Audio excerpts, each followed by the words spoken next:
As a freelance travel writer, sometimes writing articles for newspapers and magazines, I needed to write what the editor wanted to hear.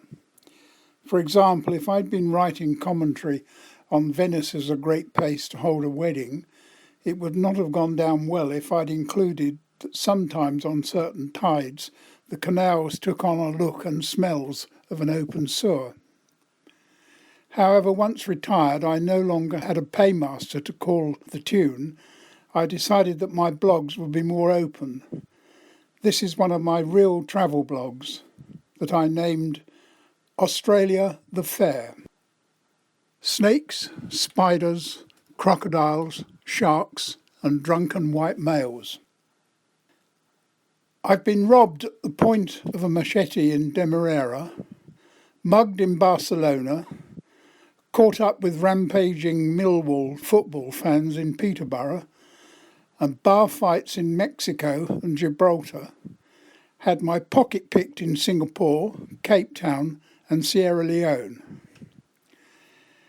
I've been scared nearly to death when a hooded cobra hissed and said boo to me on Table Mountain, nearly run over by deadly drivers on every continent, and had run-ins with bears, moose, elk and even a water buffalo on roads all over the world.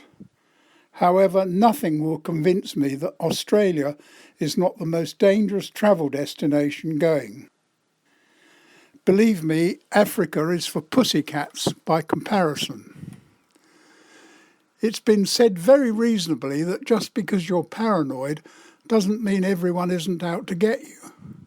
Well, for anyone with even a slight persecution complex, travel in Australia is loaded with the worst nature has to offer, as every reptile, insect and mammal is out to get you.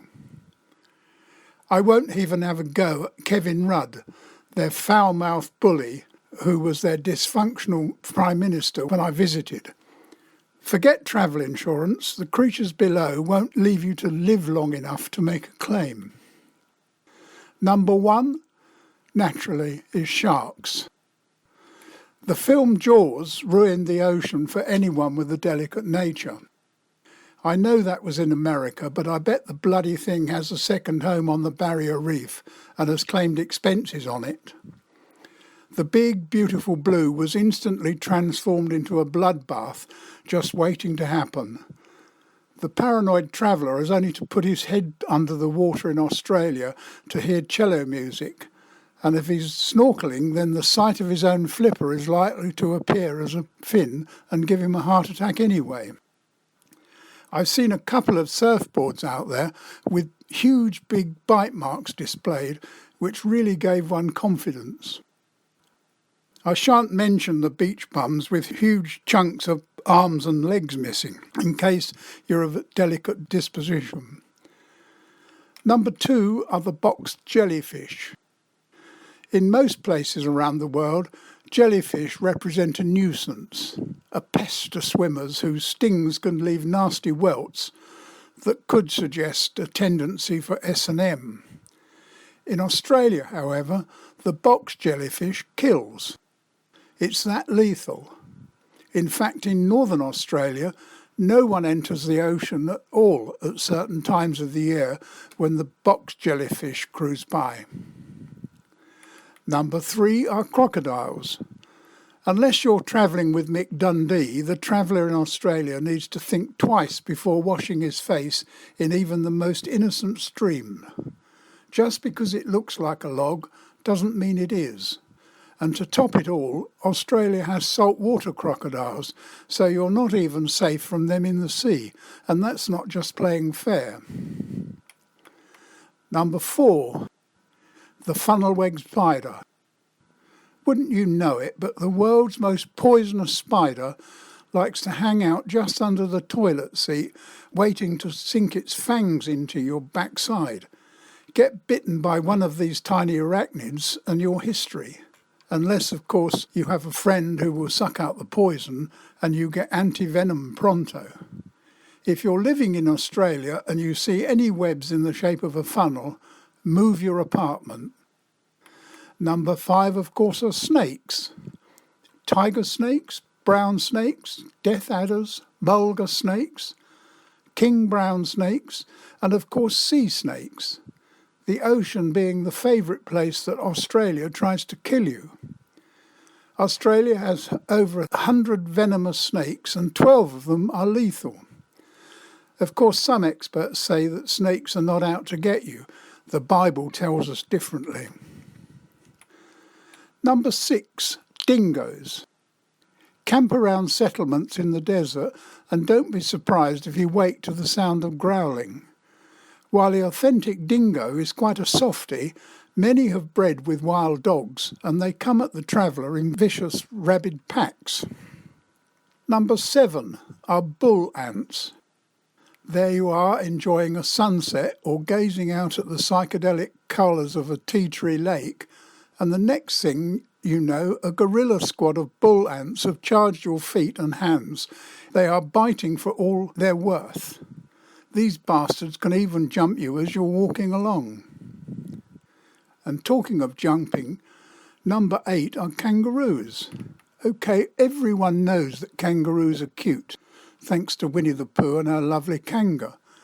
But come across one in a dark alley after a night of refreshment and you'll be meeting a heavyweight thug with an attitude. In addition, they deliberately try to crash into cars as they charge along at 30 miles an hour. Far worse than any moose, elk or even water buffalo. In fact, a typical Aussie. Number 9 are poisonous cane toads. Cane toads were introduced to Australia in a ludicrously disastrous effort to control the cane beetle. And now there are around 100 million poisonous cane toads in Australia, and they're moving in on the cities. Nor is the milky white toxin even psychedelic, so forget about licking them. Number 10, probably the worst of all, are the Australian drunk.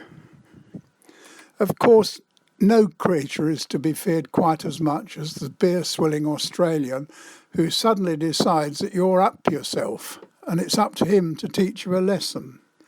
These aggressive mammals hang out in bars and street corners and their habitat is often littered with discarded tinnies of Foster beer.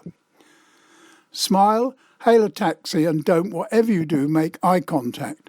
They are far worse than their equivalent, the American redneck. And as for the Sheilas, oh my God.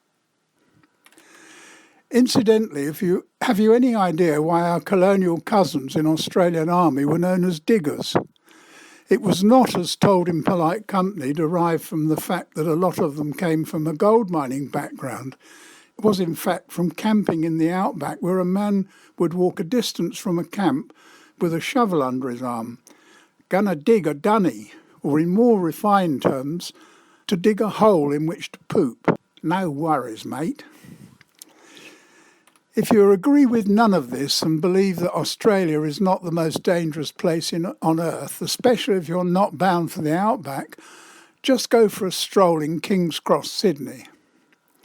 You will find council-run brothels, heroin, cocaine, ecstasy, sexual abuse, underage prostitution, paedophiles, pornography, street kids and rent boys.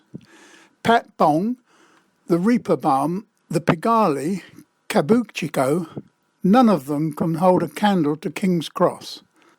Picture, if you will, Crocodile Dundee looking at the red light district in Amsterdam and saying, "That's not a dunny," and pointing to King's Cross and saying, "Now that's a dunny." Good day, mates. Right, who's next? We're off to see the wizard, the wonderful Wizard of Oz.